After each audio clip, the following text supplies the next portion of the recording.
Hello, everyone, and thank you so much for tuning in to Magic is Real. This is the podcast where we talk about near death experiences, spiritually transformative experiences of all kinds, and all things metaphysical and spiritual. I'm Shannon, I'm your host. I am a psychic medium and a soul living in a human body. If you like this podcast or even just this episode, would you do me a little thing that makes a huge difference? Can you like the video and leave a little comment below, even if it's just an emoji? It really helps the algorithm, and recommend to friends that you think might appreciate the podcast. All of those things are really helpful and so appreciated, and I appreciate all of you who've already done that, and I appreciate you even if you don't do it. Thank you so much for being here. Today I have with me the lovely Michelle Ledbetter, who is a nurse. She has been a hospice nurse, and she is still a nurse, and she had a near-death experience, which is a bit different from some of the near-death experience stories that I have, that my guests have shared with you, and also so much the same, which is why I'm really excited for you to tell your story and to hear your insights. Michelle, welcome. Oh, Shannon, thank you so much for having me on your show. It's such a pleasure. I'd love to know about you. I like to know what your background was as it pertains to your spiritually transformative experience. Were you raised religious? I kind of had a feeling you might have been. And anything that you'd like to share. Sure, sure. So, my altered reality experience, near-death experience, happened 7 years ago. I just celebrated 7 years. I did not speak about this until it was a year ago, October. And the reason I didn't is because what I'm going to share with you, there's a lot of personal stuff in here, and it was very hard for me to get brave to be able to share it. Um, And also, I was very attached to what people thought about me, and I didn't want to share this story because mine was not all butterflies and big plate flowers. It very much felt like I went through a hell. So I kept this very quiet for a long time. And then when I started speaking about it, I just felt very called to share the message. And it's not to convince anybody of anything, but just to give you what my experience was and has been. And then if that resonates with anybody or helps anybody move up to that next level where they might be stuck in their spiritual growth, then that's what I'm here to do. So again, thank you for this platform where we can talk about these kind of things, because it's not something that has been talked about that I was aware of anyway, until I actually thought to myself, I've got to get this out of me. And I went onto a Facebook page and looked up near death, and there was a big near death group study, or networking. And I put my story out there for the first time just to get it out. And I was contacted by Jeff Morrow, who is kind of big in this industry. I had no idea that this industry even was out here. And then after that interview, it just is kind of opportunities have just come left and right for me to be able to share the story. So I believe that that is just, the divine life force energy, God, whatever you call that, that is that highest version of ourselves, that highest vibration that we all are a part of. Um, that's when I kind of started to step in and see life completely different. So let me kind of go back up again now that I've said all that. Yeah. Who I was before this was your average Joe Schmo nurse that was doing the grind of life. I did come from a broken family where there was abuse, both physical and sexual abuse. And when you're growing up in that environment, you don't necessarily know that there's anything wrong with it until you know there's something wrong with it. And so I didn't, traditionally, I didn't have a whole lot of friends. I was pretty much kept to myself. Especially as I started to discover that my home life was not like all the other children's home life. And so I was introduced to Catholicism and Baptist, and that was my introduction to God when I was 7 years old. And it came also at a time where I was raised by my father, who was a very broken man. He married a woman when I was 7, and so that's how I was exposed to religion and God. But that exposure did not feel right in any way, shape, or form, because the people that were abusing me in the home were also very involved in the church. And so it was very much mixed messages. Um, It was very distorting for me as far as I feared this God. I didn't want to believe in this God that I was being taught through that light.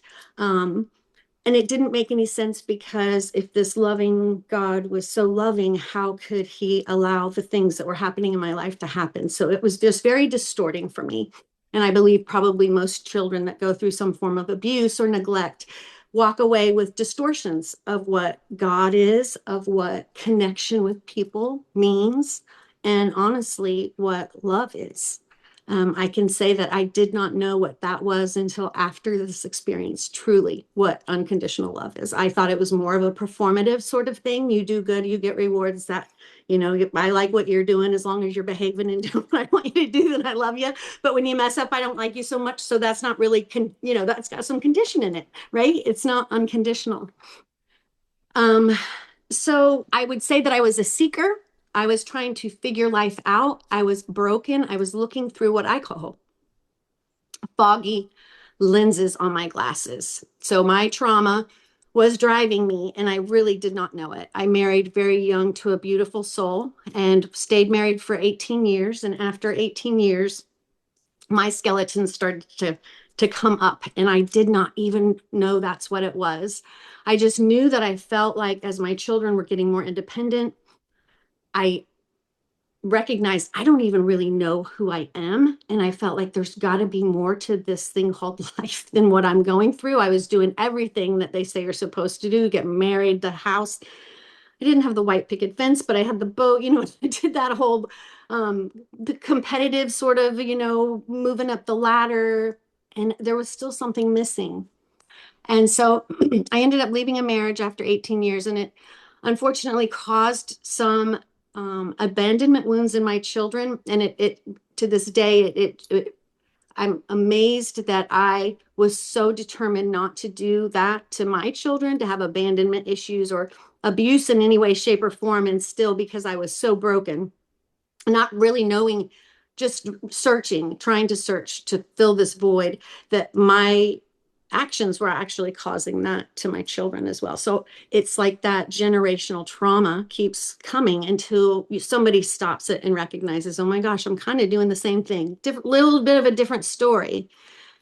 Um, and so basically, that's who I was, a pretty broken person going into this, just trying to get through and trying to figure out where my happy was. So, Yeah, that's so common. When you told me about your background, I thought, oh, I'm I'm a recovering sex and love addict. mm, And my first thought, that's just where my head goes, is, oh, she must have had trouble in relationships. yes, And then you married somebody healthy and you had a beautiful family. But in my experience, it's like a whack-a-mole. You can't, I mean, and I don't know what kind of therapy you did, but when there's trauma there, you can shove it under the rug, but it's going to keep coming out. It's going to keep being a absolutely. whack-a-mole game where eventually that stuff is going to come out because you're going to have to face it. And so Absolutely. that's why I think your near death experience, and audience, you'll know what I mean if you haven't heard her story, starts to sort of make a lot of sense because the psychological trauma, it's always there. And there are people that have said, oh, I'm an alcoholic, I'll just stop drinking. And the problem is that, but you're not addressing the trauma that got you, or the stressor, even just the like life Right. stress that got you to the place of where you were acting out in some way. So you continue from there, or anything you'd like to say about that is very welcome. Yeah, no, and that's so very true. And it's in those, and I can only speak for myself, but I honestly didn't know. I really thought I was holding it together pretty well. But I went down that line of, trying to fill the void. Alcohol, sex became an issue. I was trying to fill it with anything, and it would be fleeting. It would come and it would be there for a minute, but then it was always gone. Yeah. So I was continually looking for this happy something on the outside of me. Hmm. And my religious background taught me that things were from the outside. God was definitely not anywhere in my vicinity based on what I heard and what I learned in my upbringing. It was very much outside of me. It was something to be feared and revered. But it wasn't, I had to go through a different party. I didn't have any direct connection. So I went into this altered state of reality with that although I was very curious about life and death, working with hospice and seeing it, there were things that I didn't necessarily understand, especially at end of life. I saw things like visioning, it's a beautiful thing. Yeah. I also saw things like terminal agitation, and that didn't make too much sense to me, but I just played the nurse and did the medication. Once I went through my experience, I started to think, I wonder if this is what's happening. Now, there is no medical evidence that that is what's happening, but I think once you hear my story, you're gonna, and if you've been with somebody that's had terminal agitation, or if you're aware of it, you're gonna see where this might be a possibility. It's something that we can open our mind to, and in this way feel more comforted, even in those little bit of those challenging times that come sometimes at end of life, because the very thing you said, we cannot take these dense energies and emotions and false beliefs that we have picked up on our journey with us to that higher vibration. It won't go. So at some point in your journey, we forget that we are part of the divine.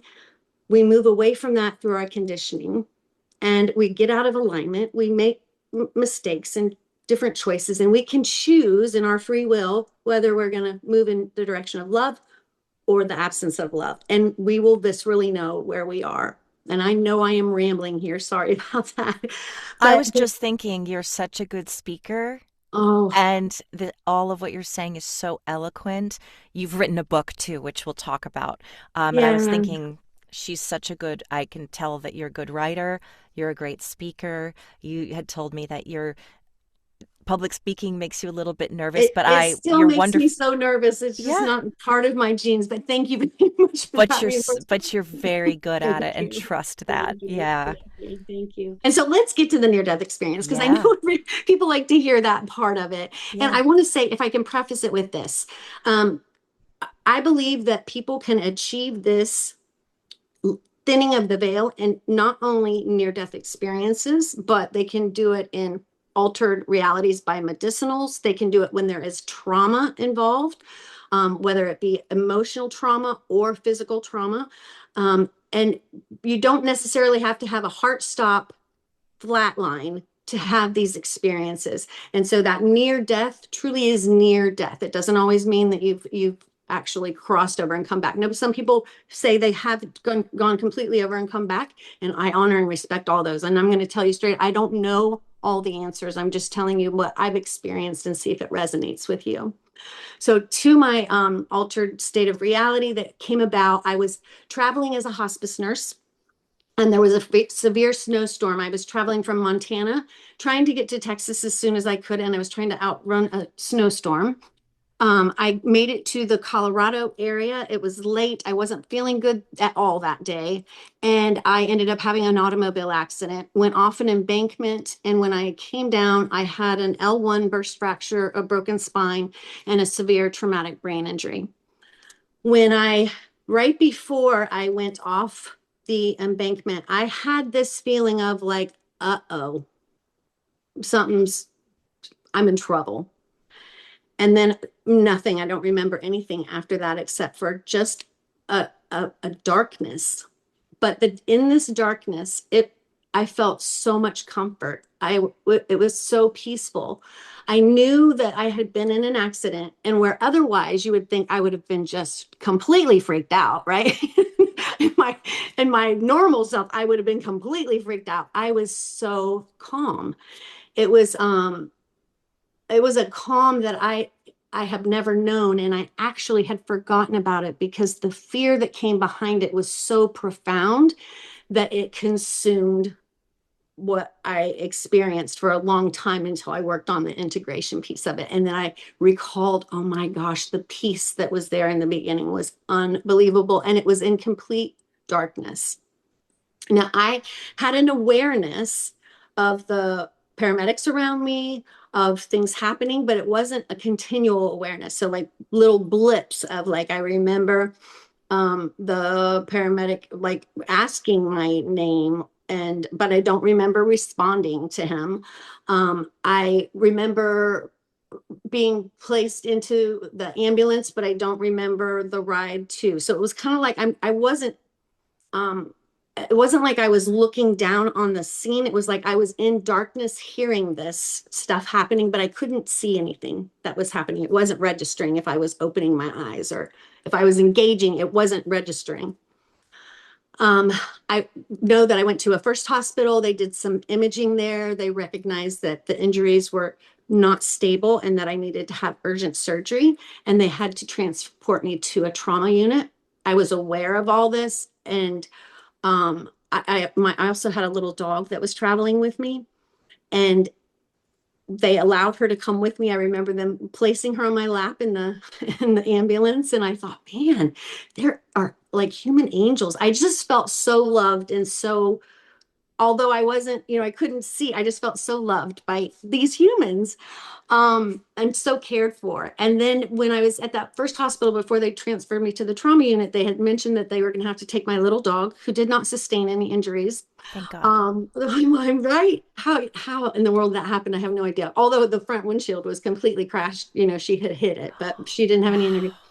And I remember feeling at that point a little panic, like they were gonna take my dog, right? So that was the first time like a little bit of reality started to maybe kick in. And a nurse came around from I don't even know where, and I remember, I don't even know if I was talking to her, but she was sharing, don't worry, sweetie, I've got this. I will take Oh. your dog for you Oh. and keep your dog until you recover. And shoot, who knew how long that was going to be, right? So Yeah. again, I'm just feeling completely surrounded by absolute love. And it was in this realm that I was feeling it, although I wasn't necessarily fully engaged with it. The next thing I remember is them, I had a little bit of fear with the dog, and I had a little bit of fear when the surgeon told me that he had done like something like 10 surgeries. And we're now going into the next day. And I thought, oh my God, I don't want to be the like last one on his list. Like he's getting ready to, right? So it did Yeah. pop in my mind, like, go get coffee, take a nap, something. But so fear did go in a little bit before I went into the OR. I was feeling that a little bit anxious, but still not engaging, still kind of, aware, but not having active dialogue. The next thing I remember is I was presented in what felt like a warehouse type setting. It was very dark and damp and no color.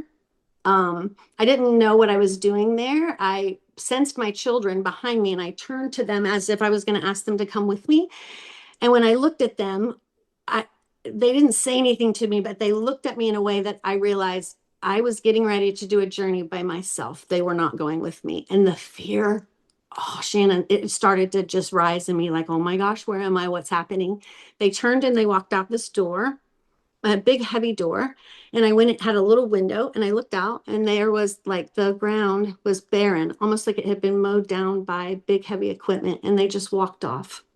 And the fear just started to rise because I thought, where in the hell am Yeah. I? What is happening? At this point, I'm having no recall of the accident.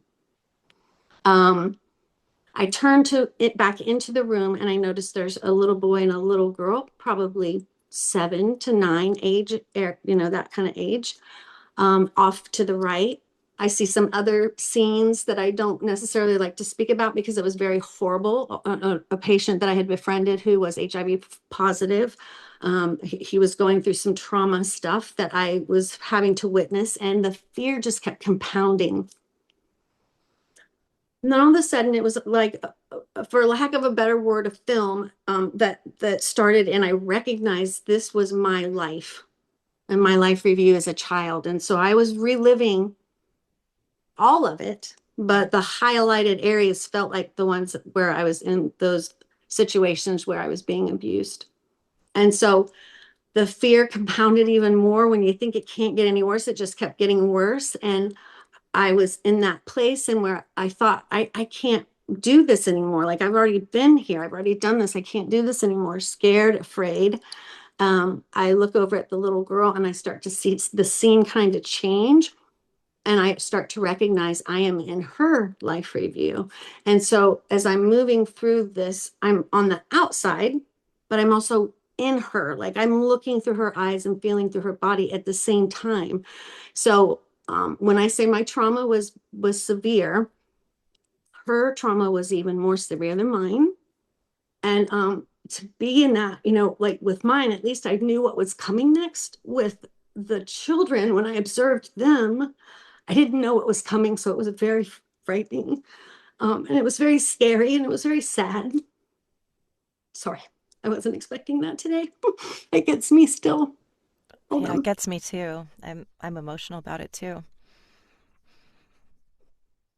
And ultimately what happened is I thought I can't do this anymore. I'm in hell with these children and I didn't know how to get out of it.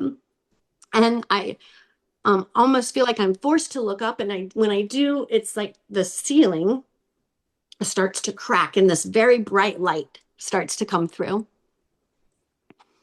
And as it does, I am in such a state of fear that I think it is fire and it's going to burn me. And I thought, okay, I was right. I'm in hell. This is the final thing. This is where I'm landing. And I bent over to brace for it because it's not only shown in, it like kind of poured in like liquid. And it was a beautiful light. It was the first time I saw color, but I was so afraid of it. And so I bent over to brace for it. And the next thing I know, I'm waking up screaming with excruciating pain in my back, thinking I just got burned. And I look over and there's an African American lady sitting in the corner. And I realize I'm in the hospital. And I'm still just kind of in and out, but super afraid. And I look over at her and I said, "Who are you?" And she said, "I'm here to help you." And I'm like, "Great, we got to get out of here." Like I was just, we got to go. And so she eventually, when I calmed down a little bit, she explained to me that she was there to keep me safe because of my traumatic brain injury. They reserved sedation because they want to make sure that your neurocomponents are coming back. So because they didn't want to sedate me, they had to use physical people to keep me in that bed because I was getting out of there. I guess as I was moving through what I was moving through, I was acting it out. And when I left there, came home, integration was really hard. The first couple of years were very, very, very challenging for me. I became addicted to alcohol, pain medication.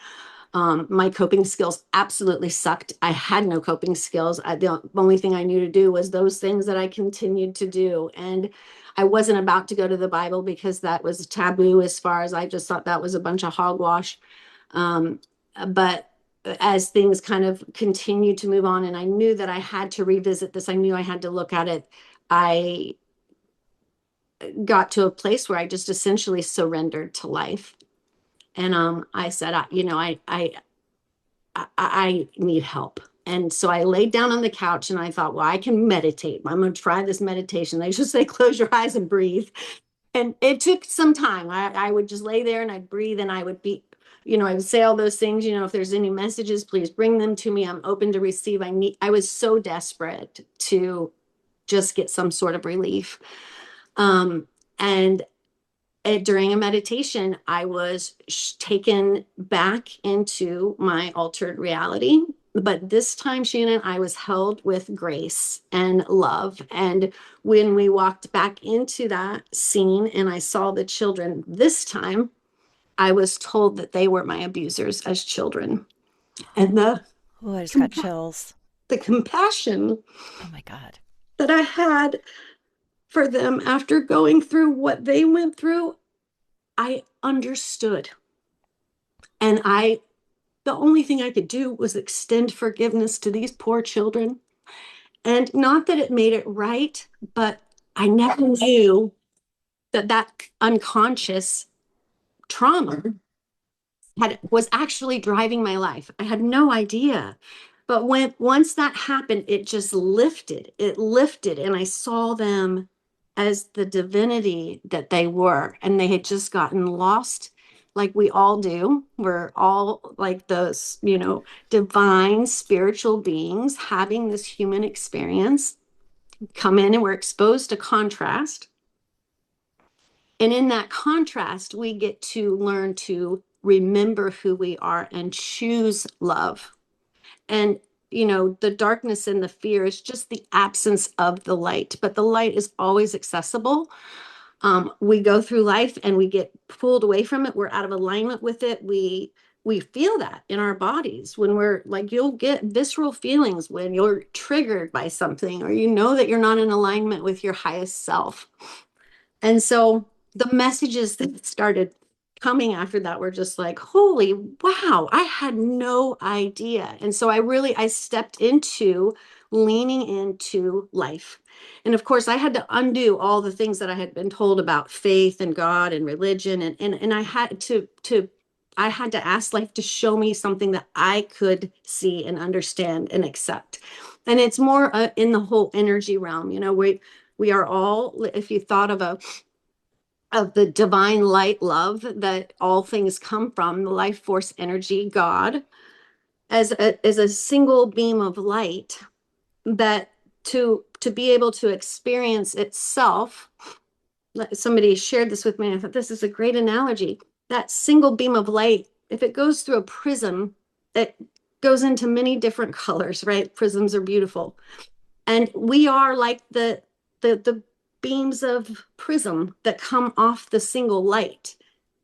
And the life love source energy is experiencing life through each of our individuated selves. We are divine.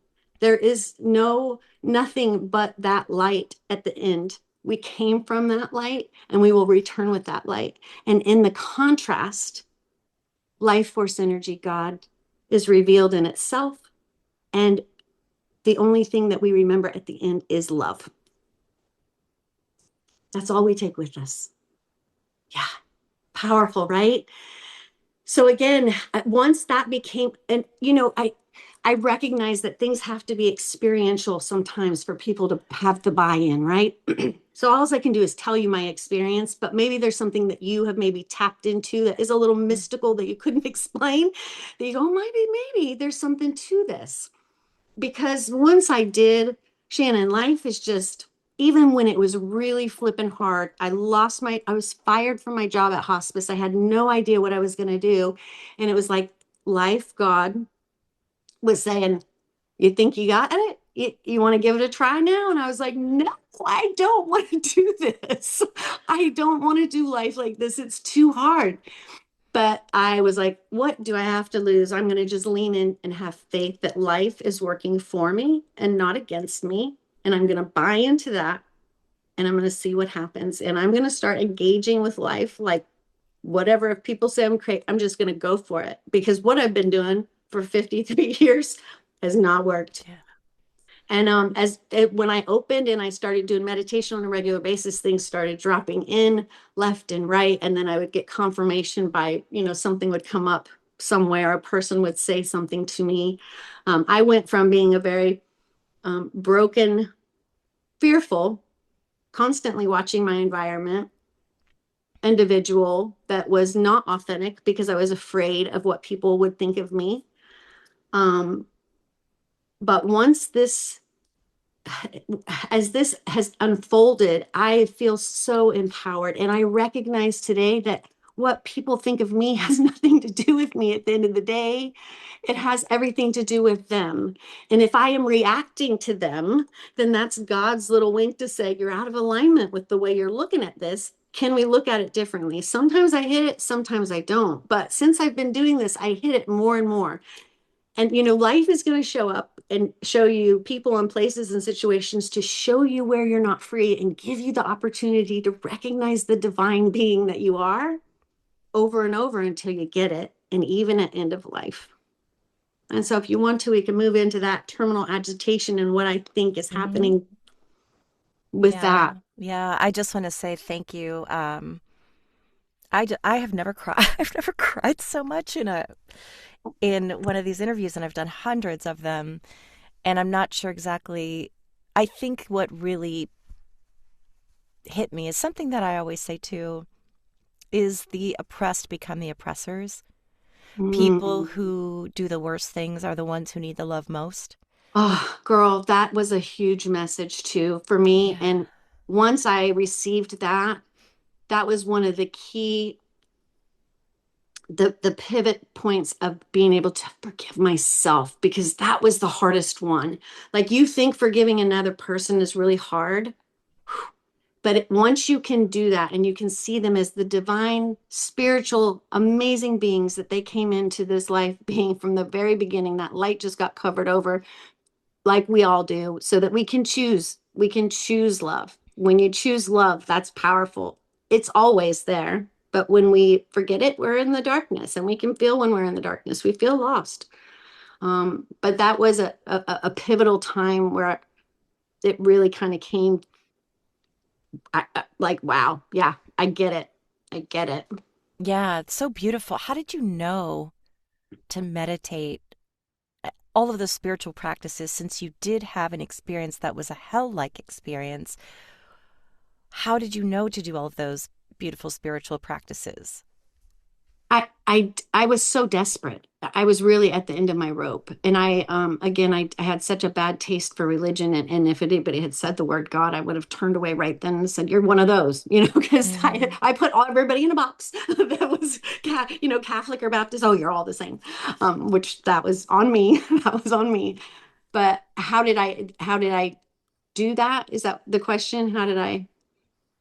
Yeah, I just, how did you instinctively know to turn to meditation? I would think being so traumatized by this whole experience, something Yeah. in you still knew that there Oh, were it was good forces. yeah. Oh, thank Yeah. you for saying repeating it for me because it's yeah. Yeah. So, I started to tap into the divine within me, and that started to lead me. I got the F out of my way, is what I did. I got out of my way, Yeah. and I was like, okay, show me a sign. What am I supposed to do next? And I can't remember the exact details, but it's as it has been since then. I will ask, either help me see this differently, or show me what this is trying to teach me about myself so I can become the best version of who I am. And it, 100% of the time, an answer will come. If I am searching for something, it will come. I have to be aware though, and awareness is where I was bulldozing through life just trying to freaking survive, right? I was not aware really. I was trying to be such a superstar and make a big impact and make a big deal about woohoo, whatever. And it's such a different way of living when you actually step out of your way and you lean in and you're no longer driving the train. That magic shows up in that. And it's like, wow, so beautiful. I know. And I was going to ask about the hospice experience of dying patients. So that is still something we're going to talk about. But before then, I just wanted to say that I want to know if this resonates with you, that the people that I have interviewed or even just heard about that have said, I went to hell. I'm putting air quotes for those who are listening to the audio only. Um, it's this is what I feel. And again, I'm not God. I've never crossed over, is that hell is something we create, just as heaven is something we create. Not that we're imagining it, but that it's a reflection of our inner vibration and our experiences and perspective. So if you expect, because you were so indoctrinated into fear, because God is something to be feared, you will be punished if you don't act right. And the dichotomy, the its opposition of, we're religious people, but we also hurt children, or we also don't protect children. So, of course, your experience of that is going to be reflected. And what you didn't know at the time was that you were experiencing something very important, which was that you were seeing your abusers as children. And but that wasn't quite explained till later. Would have helped to know in the moment. And Yeah, so you could have said, I went to hell. I don't believe hell is a place we go because we're punished. I Um, agree with you yeah, 100%. I believe that heaven and hell are a state of mind. And I believe that you can live in heaven right here, right now. And it really is it for so many years. I was a searcher, and for so many years, it's like there's got to be more to this. And I was searching so hard, I was missing it, and that it's in releasing that you find it. It's not in going for it. It's in turning in and finding that reflective light that is the divine within, and consulting with that. You have all the resources and the answers that you need. It's right there. And when you recognize that you are a fractal of the divine having this human experience, and you have free will to choose love every single time, it's really hard in the beginning, but you get better at it. You get better at it, and then life is just so fun. It really is. Even when it's hard, you're like, okay, I know this one's here to show me something about me, right? I know this is here to show me something about me so I can remove it so I can go to that next layer because that's eventually what's going to happen. And can I swing into the terminal agitation with you? Please do. Yeah. So at the end of life, many times I've been a hospice nurse for it's been in my life for over 22 years.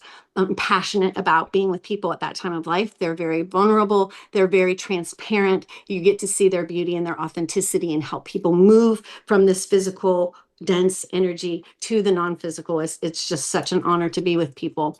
What I have noticed is that there are some people that just move in relatively smoothly. If your end of life is just old age, let's say, just normal systems shutting down.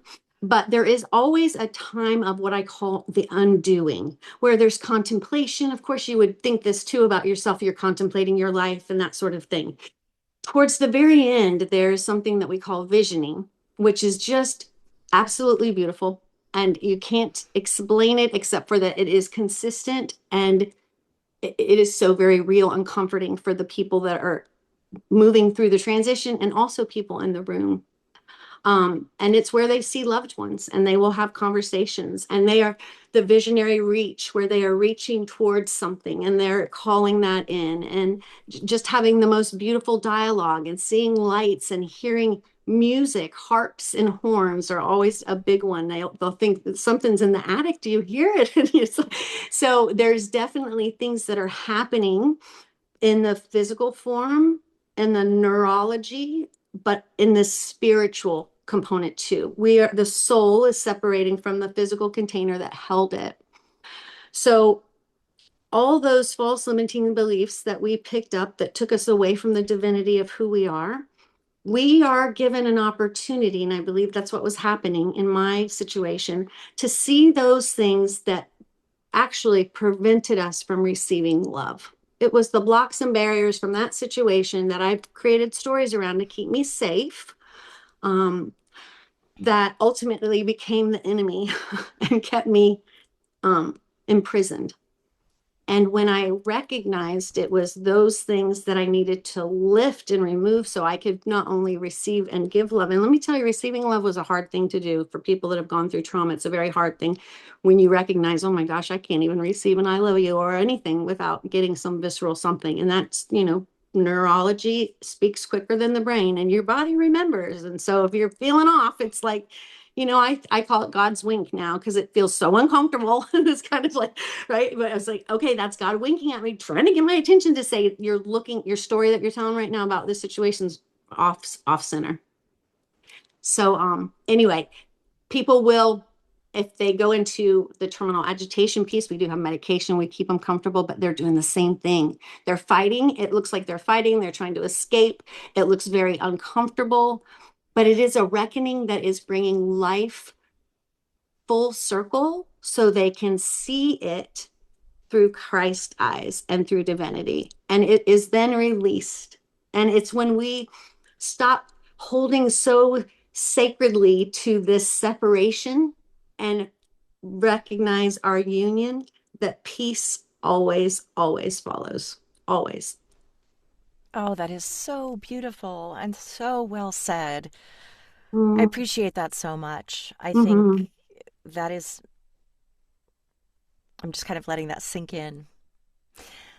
Yeah, thank you so much for sharing that. I think it is such an honor to be part of somebody's life, well, life in this body to life on the other side to help them through that transition. That's something that eventually I would really like to do as a Mm-hmm. death doula, hospice Yes. worker, whatever it may be. It is such an honor to be there for that and to witness it. And my mother has volunteered in hospice, and she was with this old lady and watched her also start to talk to the people on the other side right as she was ready to go.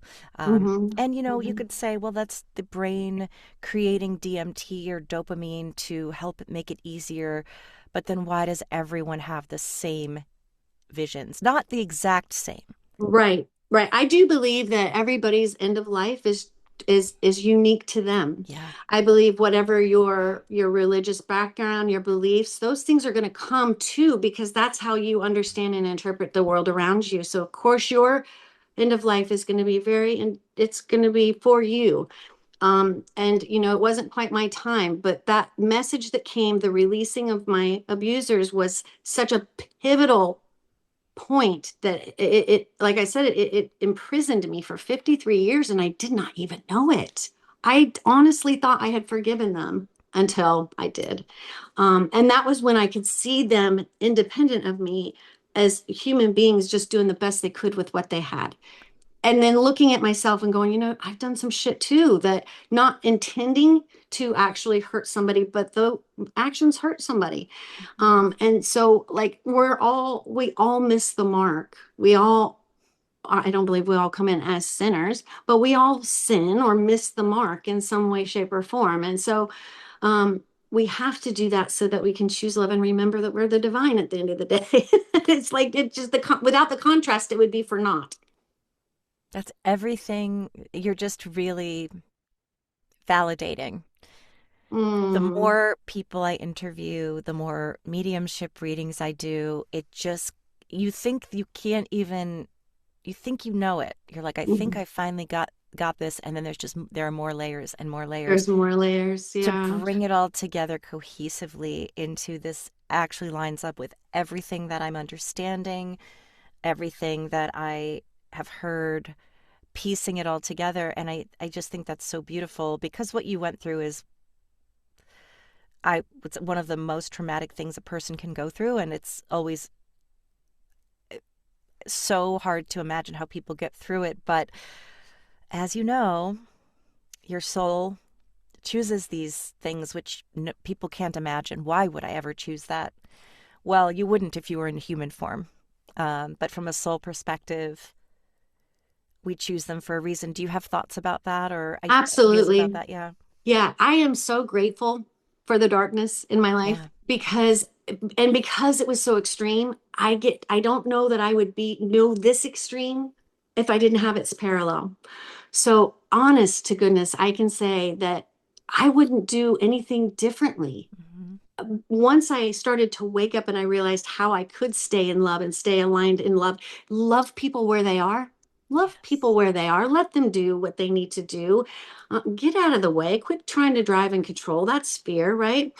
Once I made the choice that I am going to live from love consciously every single day, do I do it 24/7? No, I'm human. My humanness pops in and I do my human things. But I also recognize I'm now aware. I'm in the driver's seat in a different way, in that life isn't happening to me. It's not just coming at me and I'm a victim to this thing. I actually am steering it by manifesting things that I want, by getting out of my way, by releasing fear, and things start to show up. It's just, you cannot make it up. Um, and now that I've been in this and met more people like it, the same things, you're right, come around again and again. And the people who have had these experiences, once they've done the integration can be a little tricky. But once somebody does the integration and they work it, and I think integration evolves, because you'll see something will come to you and you'll have that flashback and then you'll be able to pull it together. I mean, that's the way it's worked for me anyways. Mine is continually evolving. I'm finding out stuff almost daily as far as, how to live a better life and stay in alignment and living in joy. Like even when it's hard, it's like I can look at those things and go, those things are happening for the greater good. I can truly believe that now. And it's not something that came out of the Bible, it comes from within me. I know it because all the hardness that came from in my single individual life happened for, oh, what good. So even on this collective level, where everything's being exposed, the darkness is all coming up and people are really afraid, right? So was I in my NDE or altered reality. It's an opportunity to allow it to rise, even though it's so flippin' uncomfortable, and choose love. It's a hard one to do, and especially in this environment, because we want to be like everybody else or our little group or whatever, but we have to pull back and connect with ourself and our divine and let the information come from within. And, don't be a follower. Those people aren't taking you anywhere except for down the rabbit hole. Freedom is within. That's So beautiful. I want to just know, what does life look like for you now? And I know we're all still integrating, Yes. but how is life different for you now? What is it looking like these days for you It, it, with this new perspective? it's just magical. Every single day is magical. There, even if there's something hard that comes in, I recently had an encounter with a lady that had a very strong personality, very, it's her way that, and I felt the trigger. This Hmm. time I'm aware instead of like trying to justify and calling her names under my breath and like, what the hell, that whole thing. I was like, oh, there it is.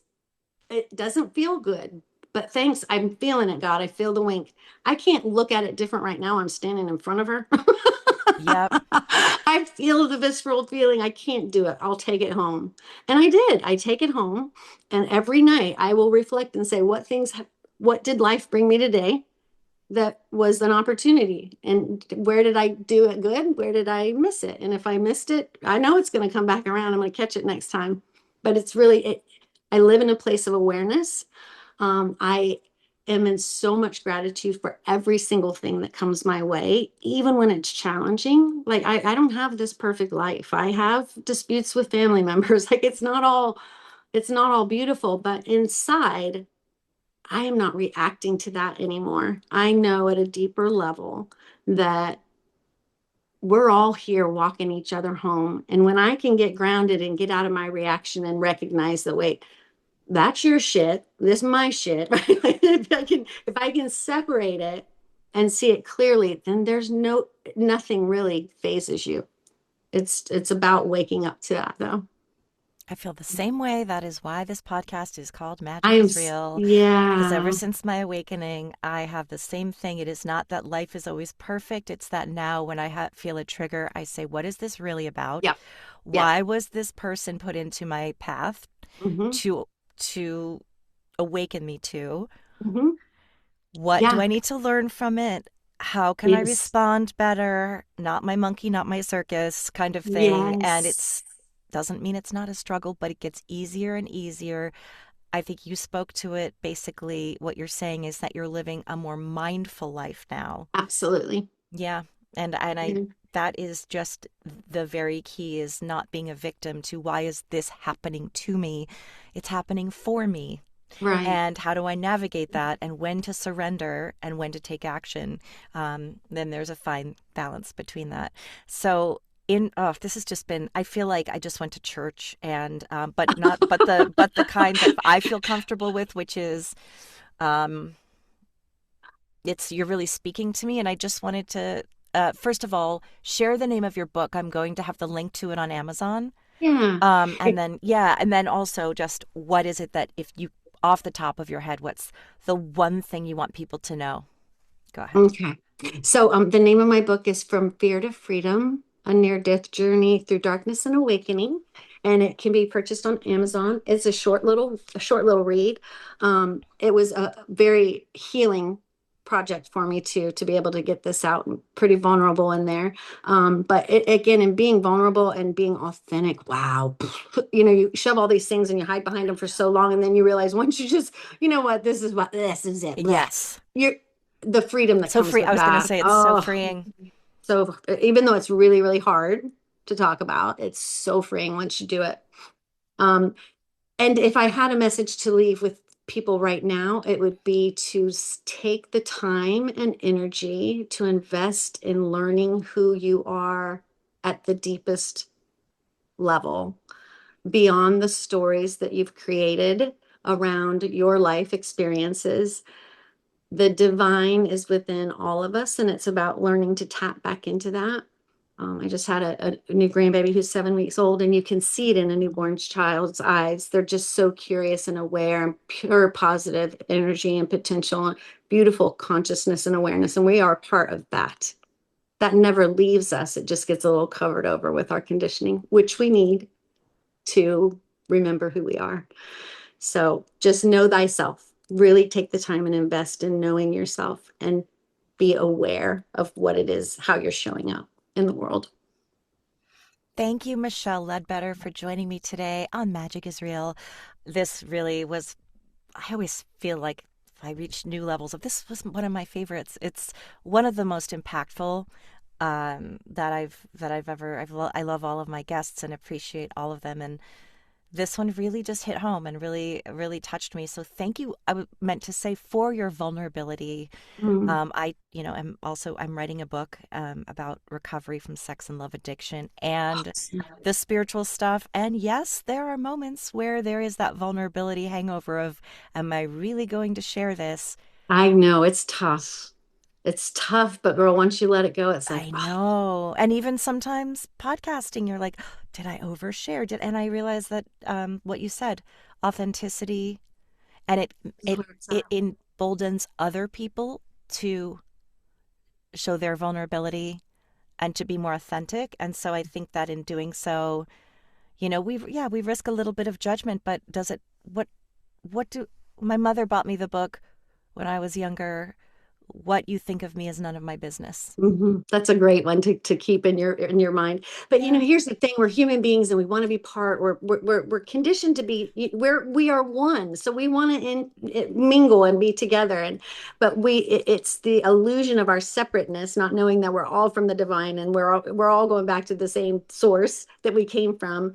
That it's in that separation that we've gotten lost. But it's in platforms like this where people can speak this kind of stuff that's Yeah. not necessarily talked about very often, that gives people an opportunity to just see if it resonates. And I'm not saying that I hold all this spiritual Mhm. knowledge. I'm just sharing what has worked for me, and it's powerful.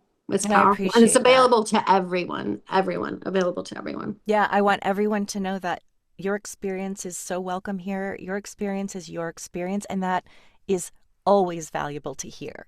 So Absolutely. thank you again, Michelle, for joining Thank me and my you. listeners today. I can't wait to share this with everyone else. So thank you again. Thank you.